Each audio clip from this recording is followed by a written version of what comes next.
Good morning students, this is Rajpal in front of you. हम 9th class में हैं आज और हमारा जनरली एटॉमिक स्ट्रक्चर चल रहा है। एटॉमिक स्ट्रक्चर में पहले हम थे जिन्होंने आपको बोला कि जे थॉमसन्स पढ़ेंगे और हमने जे थॉमसन्स करवा दिया। जे थॉमसन्स के बाद हमने अल्फा स्कैटरिंग एक्सपेरिमेंट यानी कि Rutherford model of an atom करवाया। Rutherford model of an atom के बाद आज हम एक नए मॉडल पर आए हैं and that is our third one is there. तीसरा मॉडल है बहुत इंपॉर्टेंट है, Bohr model of an atom. Okay, Bohr model of an atom पर पहुंचने से पहले हम एक बार Rutherford model of an atom आपको क्लियर करवा दें। Rutherford model of an atom में कैसे सर्कल था, सर्कल में से 9 रेज डाली, 4 रेज सीधी चली गई, 2 रेज थोड़ी सी डेविएट हुई, फिर 2 रेज और ज्यादा डेविएट हुई और 1 रेज वापस आ गई। सब लोग बहुत ध्यान से सुनिए, हमने बोर मॉडल्स करना है। बोर मॉडल से पहले रदरफोर्ड के पॉइंट्स रिवाइज करवा रहे हैं। रदरफोर्ड के पॉइंट्स में गाइस पहला पॉइंट आया था most of the alpha particle pass through the atom without any deflection. तो जवाब दिया गया था most of the alpha particle pass through the atom without any deflection. It will indicate that most of the space inside the atom is empty. फिर बोला गया if you are bent with small angle it means these are those alpha which pass very close to central nucleus. It means at the nucleus some positively charged body are present there. फिर बोला गया कि only 1 out of the 10,000 move back on the same path. सिर्फ 10,000 में से एक alpha particles ऐसे थे जो अपने ही रास्ते पर वापस आ गए। It means these are those alpha which directly hit the central nucleus. यहाँ से दो बातें सामने आई।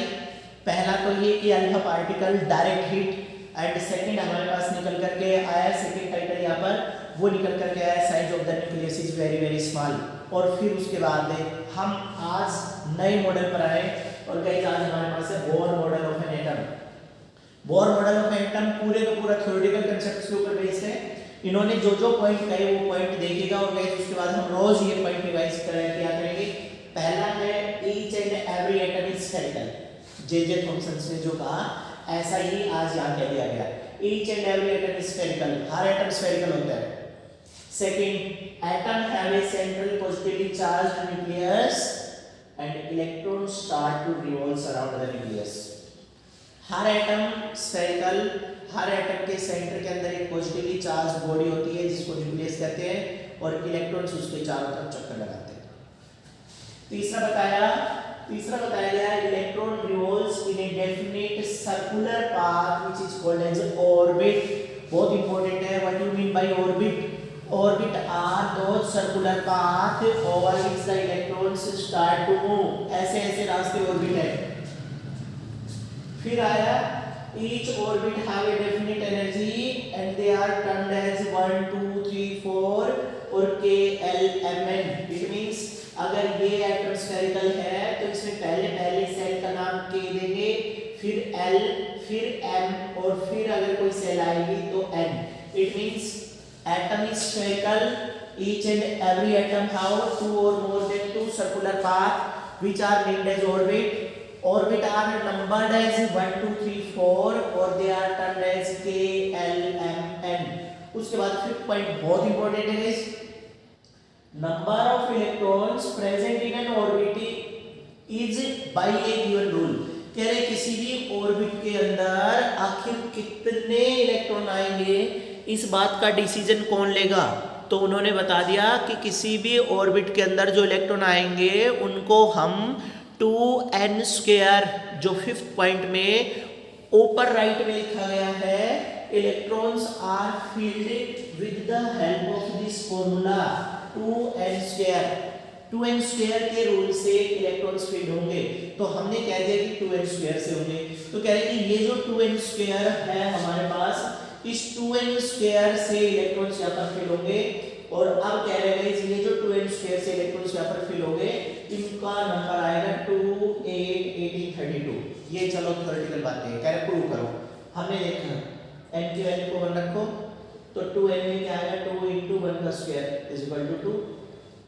n की वैल्यू को 2 रखो, n की वैल्यू को 2 रखें तो 2 * 2 का स्क्वायर इज इक्वल टू 8। फिर कह रहे हैं n की वैल्यू को 3 रखो तो हमने 2 * 3 की वैल्यू को स्क्वायर कर दिया तो हमारे पास से 3 का स्क्वायर 9 9 2 18 18 आ गया। उसके बाद कह रहे हैं n की वैल्यू को 4 रख दिया, n 4 का स्क्वायर आ गया तो हमारे पास 32 आ गया। अब जो बात निकल करके आई वो ये निकल करके आई है कि आखिर किस फॉर्मूला से फिल किया। तो फॉर्मूला आ गया 2n स्क्वायर। 2n स्क्वायर में अगर वैल्यू रखते चले जाएंगे 2n स्क्वायर के अंदर तो हमारे पास बातें आती चली जाएगी। n की वैल्यू को 1 रखो तो 2, n की वैल्यू को 2 रखें तो 8, फिर 18, फिर 32। इसका मतलब द फर्स्ट सेल के दैट हैव द 2 इलेक्ट्रॉन्स, बहुत इंपॉर्टेंट है गाइस, बहुत काम आने वाला है कल हमारे।